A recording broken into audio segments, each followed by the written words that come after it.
Selamat pagi, Assalamualaikum warahmatullahi wabarakatuh. Salam sejahtera untuk kita semua. Pada kesempatan pagi hari ini, kita akan membahas tentang bentuk kontrak. Di sini udah hadir narasumber kita, Ibu Anik Setiawati, yang akan memberikan materi yang nanti terus dilanjutkan dengan tanya jawab. Monggo Bu Ani, waktu dan tempat saya persilahkan. Assalamualaikum warahmatullahi wabarakatuh. Pada kesempatan ini saya akan membahas terkait bentuk-bentuk kontrak dalam pengadaan barang dan jasa. Sebelum kita ke bentuk-bentuk kontrak yang ada di pengadaan barang dan jasa, kita harus tahu apa itu kontrak. Kontrak pengadaan barang atau jasa yang selanjutnya disebut kontrak adalah perjanjian tertulis antara PA atau KPA atau PPK dengan penyedia atau pelaksana swakelola. Bentuk-bentuk kontrak dalam pengadaan barang dan jasa ada 5 bentuk. Yang pertama, bukti pembelian atau pembayaran. Yang kedua, kwitansi. Yang ketiga, surat perintah kerja atau SPK. Yang keempat, surat perjanjian. Dan yang kelima, surat pesanan. PPK dalam menetapkan bentuk kontrak harus memperhatikan berapa nilai kontrak pengadaannya dan apa jenis pengadaannya.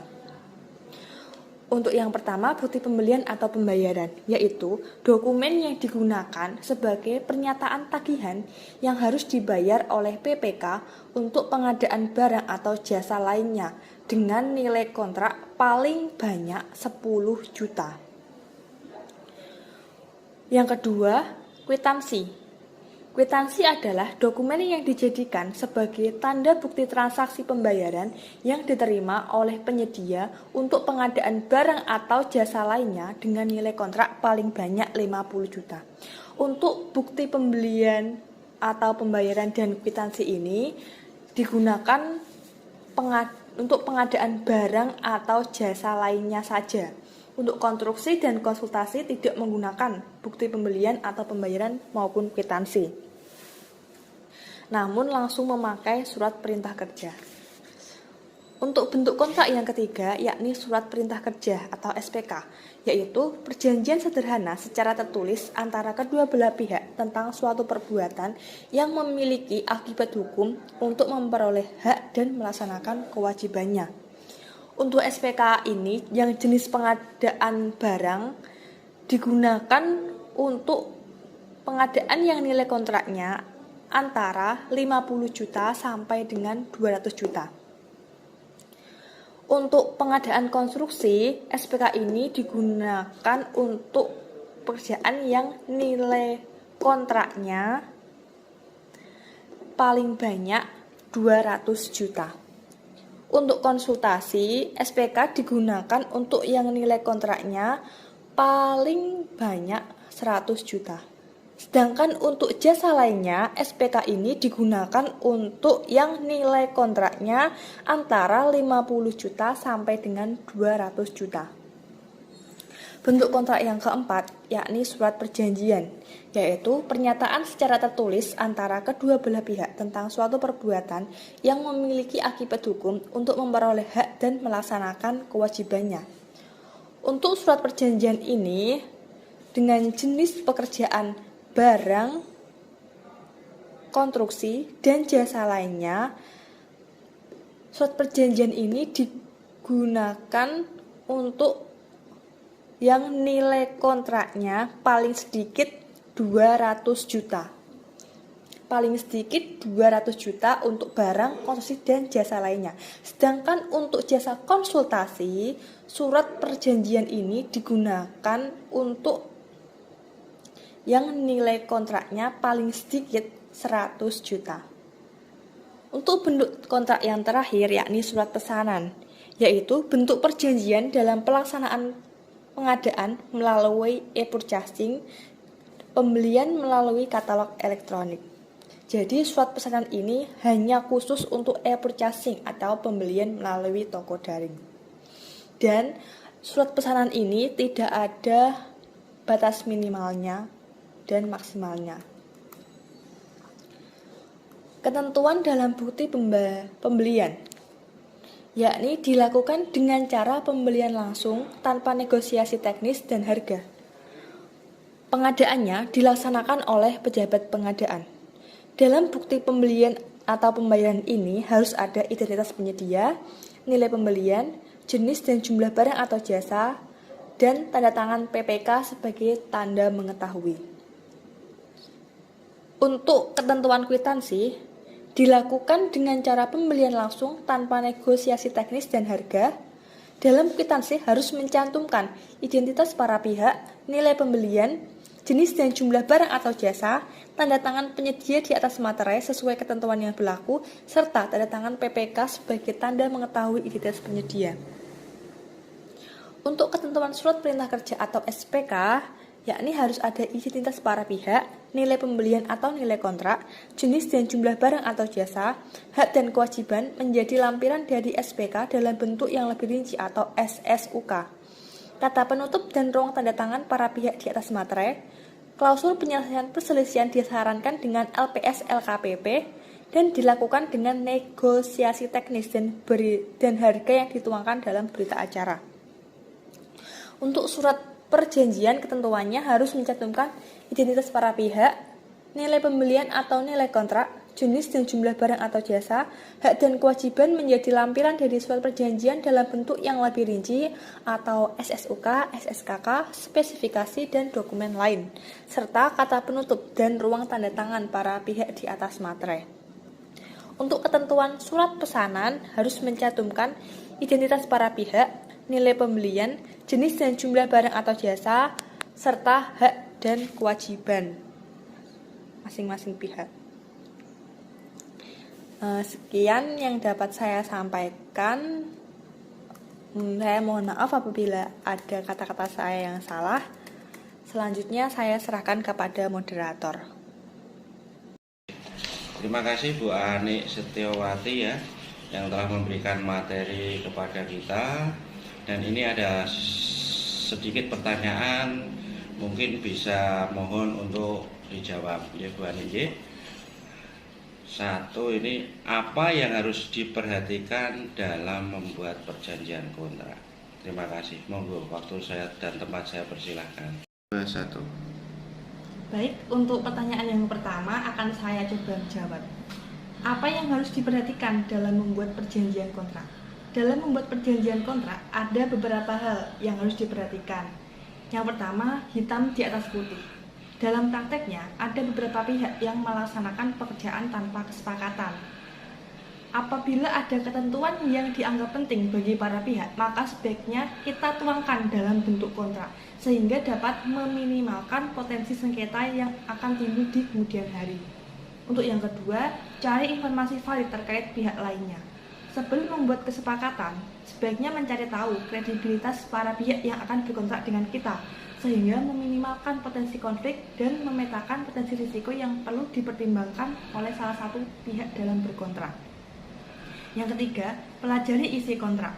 Para pihak yang membuat atau menyusun kontrak perlu memahami apa isi di dalam kontrak yang dibuat tersebut. Dan yang keempat, klarifikasilah sebelum melakukan tanda tangan. Selama membuat kesepakatan, jika ada hal-hal yang membuat kita ragu atau ambigu, kita jangan ragu untuk melakukan klarifikasi atau bertanya, sehingga kita dapat kejelasan. Kontrak atau perjanjian dapat dianggap sah secara hukum. Ada 4 syarat yang harus dipenuhi, sebagaimana diatur dalam pasal 1320 Kitab Undang-Undang Hukum Perdata Indonesia, yaitu 1. Adanya kesepakatan para pihak, 2. Kecakapan para pihak, 3. Mengenai hal tertentu yang dapat ditentukan secara jelas, dan yang keempat, sebab atau kausa yang diperbolehkan secara hukum. Terima kasih Ibu Ani atas jawaban yang telah diberikan. Ini ada lagi Mbak. Mbak apa Bu ya? Non sewu ini. Ibu nggih, untuk pertanyaan yang kedua, untuk pengadaan lemari yang nilainya 20 juta, ini kan menggunakan kwitansi. Yang kami tanyakan, perlu dibuatkan berita acara serah terima tidak? Terus yang kedua, bentuk kwitansi cukup dari toko atau sesuai dengan kwitansi dalam standar dokumen pengadaan. Langsung, mohon jawabannya Ibu Ani. Monggo, waktu dan tempat kami persilahkan. Baik, untuk pertanyaan selanjutnya, untuk pengadaan lemari senilai 20 juta itu benar menggunakan kwitansi. Yang dipertanyakan, perlu dibuatkah berita acara pemeriksaan atau serah terima barang? Tidak. Untuk jawabannya itu, berita acara tidak perlu. Namun, sebagai bukti barang yang disampaikan telah sesuai dengan pesanan, maka dapat dibuat faktur pengiriman yang kemudian ditandatangani oleh penerima barang sebagai buktinya. Dan pertanyaan yang kedua, bentuk kuat kwitansinya cukup dari toko atau sesuai dengan kwitansi dalam SDP pengadaan langsung. Karena kwitansi termasuk salah satu bentuk kontrak, maka harus memuat minimal nomor kwitansi, tanggal kwitansi, nama para pihak, nilai kontrak, dan tanda tangannya. Terima kasih Ibu Ani yang telah memberikan jawaban kepada kami. Ini selanjutnya untuk pertanyaan yang ketiga. Di peraturan RKPP nomor 9 tahun 2018 untuk pengadaan sampai dengan 50 juta. Langkah pertama, pejabat pengadaan melakukan pesanan. Apa bentuk konkret bentuk dokumen pesanan itu?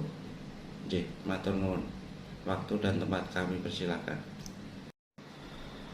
Melakukan pemesanan dapat dilakukan secara lisan maupun tertulis. Dan untuk bukti tertulisnya harus dilihat dulu apa itu jenis pengadaannya. Untuk pengadaan barang atau jasa lainnya kita menggunakan kwitansi. Namun untuk pengadaan konstruksi dan jasa konsultasi, untuk pengadaan sampai dengan 50 juta kita harus menggunakan surat perintah kerja. Terima kasih Ibu Ani atas jawabannya yang telah diberikan. Saya rasa cukup sampai pertanyaan yang terakhir tadi. Dan dari materi maupun tanya jawab yang telah dibahas di depan tadi, dapat kita simpulkan bahwa bentuk kontrak ini dibedakan menjadi 5. 1. Bukti pembayaran atau pembelian. Itu digunakan untuk pengadaan barang jasa di bawah 10 juta. Yang kedua, kwitansi. Ini digunakan untuk pengadaan barang jasa di bawah 50 juta. Dan untuk yang ketiga, surat perintah kerja atau yang sering disebut SPK, ini digunakan dalam pengadaan barang atau jasa yang mempunyai nilai antara 50 juta sampai 200 juta. Kemudian nomor yang keempat, ini surat perjanjian. Surat perjanjian ini digunakan untuk pengadaan barang ataupun jasa yang nilainya di atas 200 juta. Dan untuk yang terakhir, yang kelima adalah surat pesanan. Ini digunakan dalam pengadaan barang atau jasa yang melalui proses e-purchasing atau pembelian melalui toko daring. Demikian pembahasan kita sedikit tentang bentuk-bentuk kontrak. Semoga bisa bermanfaat. Terima kasih atas perhatiannya. Assalamualaikum warahmatullahi wabarakatuh.